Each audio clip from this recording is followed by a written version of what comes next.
राम प्रसाद बहुत गरीब किसान था।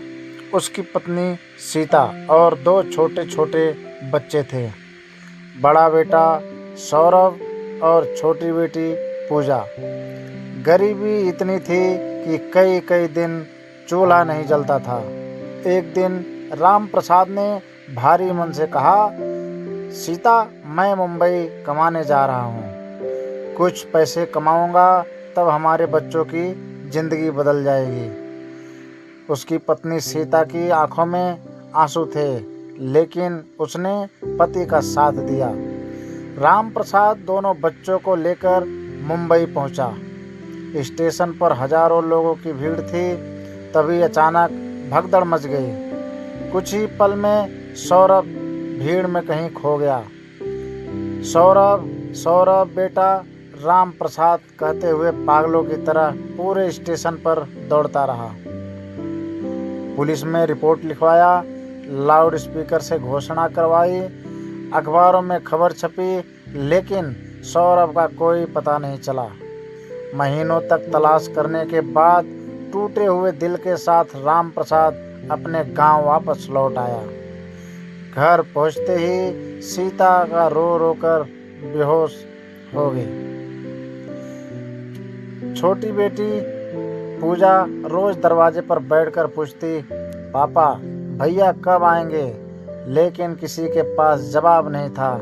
समय बीतता गया, पूजा बड़ी हो गई और राम प्रसाद ने जैसे तैसे उसकी शादी तय कर दी। लड़का पढ़ा लिखा था, लेकिन उसके घर की माँ, चाची, भाभी और बड़ा भाई बेहद लालची थे। लड़के के पिता भी उनके दबाव में रहते थे। शादी का दिन आ गया, पूरा गांव खुश था।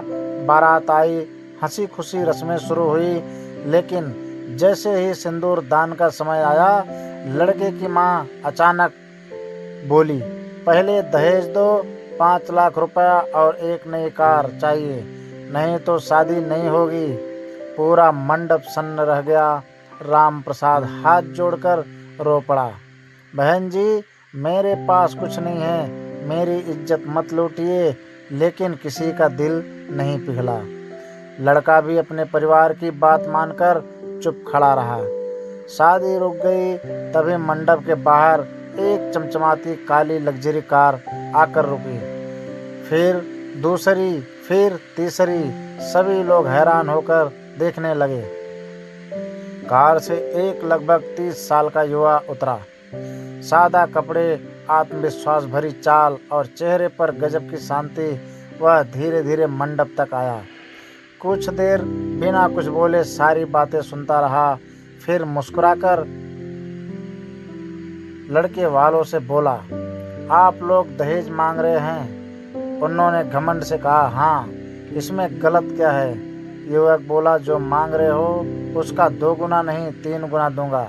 सबके चेहरे खिल गए, लेकिन अगले ही पल उसने कहा, एक शर्त है। जैसे लड़की शादी के बाद आपके घर जाकर काम करती है, वैसे आपका बेटा आज से हमारे घर रहेगा, हमारे परिवार की सेवा करेगा। पूरा मंडप खामोश हो गया। लड़का गुस्से से बोला, क्या मजाक है? युवक बोला, जब लड़की बिकने की चीज नहीं है तो लड़का कैसे बिक सकता है? लड़के का बड़ा भाई और चाचा गुस्से में आगे बढ़े, बहुत बोल रहा है, निकल यहाँ से। युवक ने बिना घबराए सिर्फ एक फोन किया। 5 मिनट बाद डीएम, एसडीएम, पुलिस अधीक्षक और कई सरकारी गाड़ियाँ मंडप के बाहर आकर रुक गईं। पूरा गांव दंग रह गया। डीएम ने आते ही कहा, दहेज मांगना कानूनन अपराध है। अगर लड़की को जरा भी परेशान किया तो पूरी जिंदगी जेल में बिताओगे। लड़के वालों के चेहरे का रंग उड़ गया। तभी गांव वालों ने पूछा, लेकिन यह युवक है कौन? युवक धीरे धीरे राम प्रसाद के पास गया। उसकी आंखों में आंसू थे। उसने कांपती आवाज में कहा, बाबूजी, आपने मुझे पहचाना नहीं? राम प्रसाद हैरान रह गया।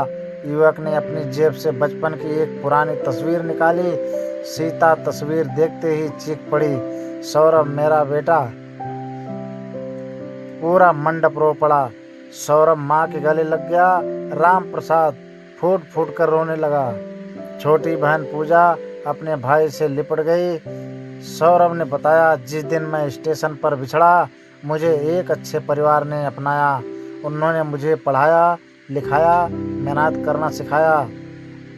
आज मैं यश के ग्रुप इंडस्ट्री का मालिक हूँ, लेकिन मैं हर दिन अपने असली परिवार को खोजता रहा।